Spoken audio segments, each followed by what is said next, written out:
আব্দুল মোনাফ কোম্পানির বিরুদ্ধে জমি দখলের অভিযোগ। মোবারক হোসাইনের জমি জোরপূর্বক দখল করে বাড়ি নির্মাণ। বিস্তারিত বান্দরবান প্রতিনিধি ডেস্ক রিপোর্টে। বান্দরবান বাজারের ১ নম্বর গলির দোকানদার মোহাম্মদ আব্দুল মোনাফ মোহাম্মদ মোবারক হোসাইনের রেকর্ডভুক্ত জমি বাজার ফান্ডের জায়গা দাবি করে জোরপূর্বক দখল করে বাড়ি নির্মাণ করেন এবং বিভিন্ন হুমকি ধামকি প্রদান করেন। ফলে মোহাম্মদ মোবারক হোসাইন চিফ জুডিশিয়াল ম্যাজিস্ট্রেট আদালতে একটি মামলা দায়ের করেন। এই মামলার তদন্ত করেন সহকারী কমিশনার ভূমি। তদন্ত শেষে প্রতিবেদনে উল্লেখ করেন যে উক্ত জায়গাটি বাজার ফান্ডের নয়, এটি ব্যক্তি মালিকানাধীন জমি। আমার নাম মোহাম্মদ মোবারক হোসাইন, আমি ৩৩৭ বালাগাড়া মৌজার বাসিন্দা। আমার এই পাশের জায়গা নিয়ে বান্দরবান ৩ নম্বর গলির আব্দুল মোনাফ কোম্পানির সাথে দীর্ঘদিন ধরে বিরোধ চলিয়ে আসিতেছে।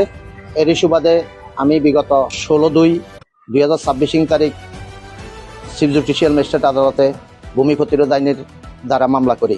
মামলা তদন্তাধীন অবস্থা বিগত ২৮/২/২০২৬ তারিখ রাতে ৪টা হইতে যে কোনো সময় রাতে আমার জায়গা দখল করে এবং এই জায়গার ভিতরে আমার ইট ছিল, গাছ ছিল, বাস এই টিন ছিল, সব কিছু নিয়ে যায়।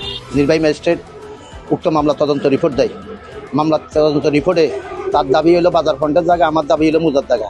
কিন্তু বাজার ফন্ডের রাস্তার পশ্চিম কুলে কোনো অস্তিত্ব নাই, এটা আমার মুজার জায়গা বলিয়ারে প্রমাণিত করি বিজ্ঞ আদালতে বিজ্ঞ নির্বাহী ম্যাজিস্ট্রেট তদন্ত রিপোর্ট প্রদান করে।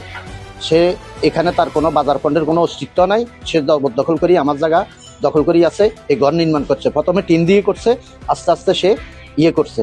যেদিন সে ২৮ তারিখে এই ঘর দখল করতে আসছে সেদিনের ভিডিও ফুটেজ আমার কাছে অনেক আছে। ২০-৩০ জন মহিলা নিয়ে আসছে, ২০-৩০ জন পুরুষ নিয়ে আসছে।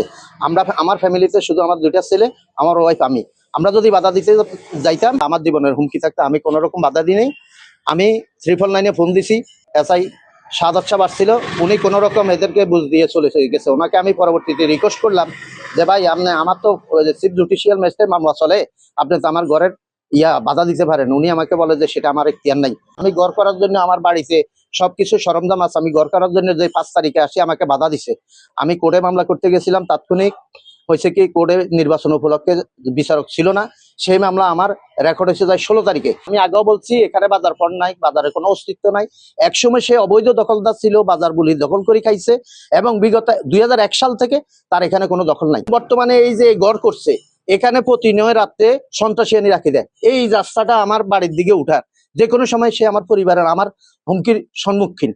এখন সে আমার জায়গা জবরদখল করি আছে, এখন আমার জীবনের নিরাপত্তা অত নাই। আমি বান্দরবানবাসী এবং প্রশাসনের দৃষ্টি আকর্ষণ করছি, আমার পরিবার আমার ফ্যামিলির নিরাপত্তার জন্য, আমার জীবনের নিরাপত্তার জন্য তাকে অতি দ্রুত ভূমিদস্যুকে এখান থেকে অপসারণ করে আমার পরিবারের নিরাপত্তা নিশ্চিত করার জন্য আমি সবার প্রতি দূরাত্ম আহ্বান জানাচ্ছি। আর আমাদের এই পেছনের যে জায়গাটা এটা দখল করছে মোহাম্মদ মুনাফ, তার ছেলে মেয়ে নিয়ে তারা এখানে জোর করে দখল করছে। আমরা যখন বাজার দিকে গেছিলাম আমরা মোবাইল দিয়ে ভিডিও করতেছি, তার ছোট ছেলে, তার নাম আরজুতে সে বলতেছে আমি যদি এখানে ভিডিও করি তাহলে আমাকে মেরে ফেলবে। দীর্ঘ এখানে 20 বছর ধরে ভাড়াটিয়া হিসেবে আছি, দেখতেছি সবগুলো এ পর্যন্ত যতদিন পর্যন্ত আমি আছি মোবারকের আন্ডারে এই জায়গাটা ছিল। কিছুদিন পরে আগে শুনতেছি যে এই জায়গাটা অন্য একজনের ব্যক্তি দখল করতেছে, এমন দখল করে নিজের বাড়িটাও করছে। এর ধরেন 1-2-3 মাস ধরে দখল করছে। তার আগের থেকে এটা মোবারকের দখলে ছিল। এখন এটা নিয়ে মামলা মোবারকের করছে। তা আমি যা শুনছি মোবারকের এখানে ম্যাজিস্ট্রেটের আসছে দেখছিলাম আমি। এখন প্রকৃতভাবে ম্যাজিস্ট্রেট যেখানে এখানে আসছে, ম্যাজিস্ট্রেট মুখ থেকে বলছে যে ওনার সব কাগজপত্র মোবারকের ঠিক আছে। মোবারক ভাই আমার প্রতিবেশী, যে জায়গাটা নিয়ে ঝামেলা চলতেছে ওটা আমি যতটুকু জানি এটা মোবারক ভাইয়ের আন্ডারে এতদিন ছিল। তো দীর্ঘ অনেক বছর পরে যে মুরব্বী একজন আছে, ওনার ছেলে সন্তান সহ ওনারা ওনাদের জায়গা দাবি করছিল। এরপরে দেখলাম যে তারা তাদের জায়গা দাবি করে, তারা স্থাপনা করে ঘরবাড়ি তৈরি করছে এখানে। আমার দাবি হচ্ছে যিনি প্রকৃতপক্ষে মালিক, বিচারটা ওনার পক্ষেই হোক।